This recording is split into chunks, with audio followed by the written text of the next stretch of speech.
Hey people, bien le bonjour. Bienvenue sur ma chaîne Les Tests de Roro. Aujourd'hui, second film d'animation consacré à l'univers DC Comics. Je vous présente La Ligue des Justiciers, Dieux et Monstres. On va parler des caractéristiques du film, de sa qualité d'image, de sa qualité audio, l'histoire et mon verdict sur l'ensemble. Allez, c'est parti pour mon speedo test.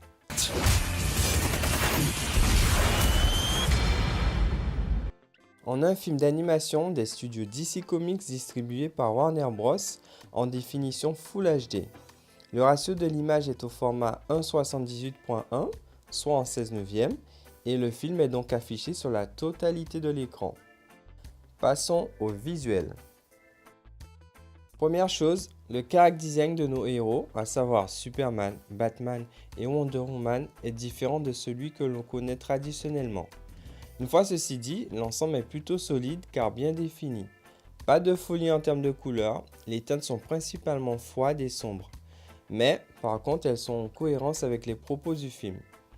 Il faut tout de même noter un problème de macro-bloc sur certains plans, mais là encore rien de bien méchant.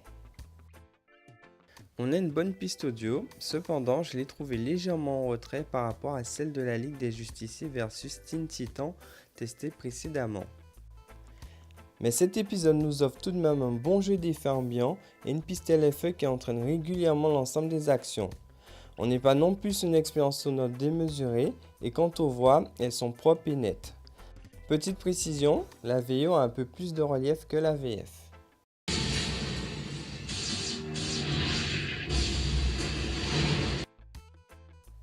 Que pense Roro du film ?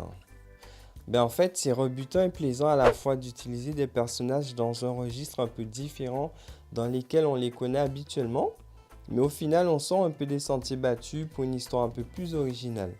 Nos héros sont différents et on a même droit à leurs origin story pour un film d'1h20, ainsi que de jolis rebondissements.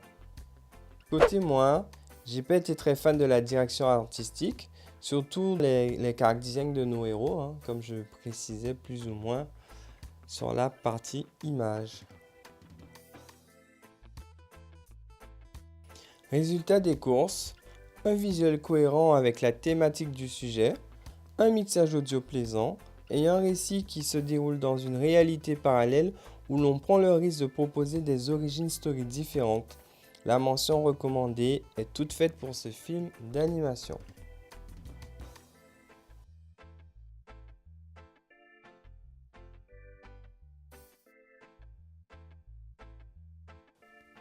C'est tout pour mon speedo test sur ce Blu-ray. J'espère que le contenu vous a plu. Si c'est le cas, n'hésitez pas à liker et à partager cette vidéo. J'oubliais, vous pouvez me retrouver aussi sur les réseaux sociaux.